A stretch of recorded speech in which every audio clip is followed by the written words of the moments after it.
रथयात्रा पर अर्थ घोषणा कले उच्च शिक्षा मंत्री सूर्यवंश सूरज। बीजेपी सरकार राज्य में कटक जिला बड़म्बा चंदन महोत्सव को मिल प्रत्येक वर्ष 5 लाख, जहाँकि पूर्व कौन सरकार मंत्री की नेता मंच को आसी एमती घोषणा करनथिले। सूर्यवंशी प्रथम गस्त में घोषणा समस्त को आश्चर्यचकित करिछि।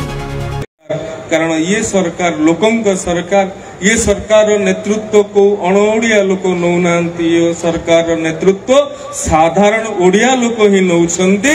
एवं आमर विश्वास अछि, आशा अछि आपण मानकर सहयोग रे जो नुआर परिकल्पना आमे करिसंती, नूतनत्वर परिकल्पना करिसंती, ताहाकु निश्चित भाव रे साकार करिबा।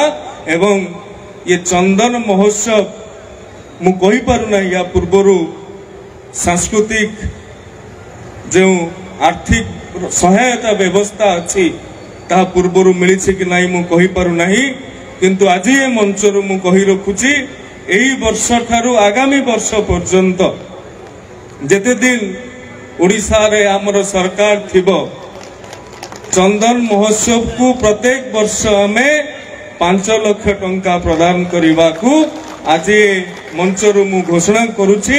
एवं आपण मानकर कुशल मंगल समुज्जल भविष्य कामना करिकी बाणी को विराम दउछि। वंदे उत्कल जननी, भारत माता की जय।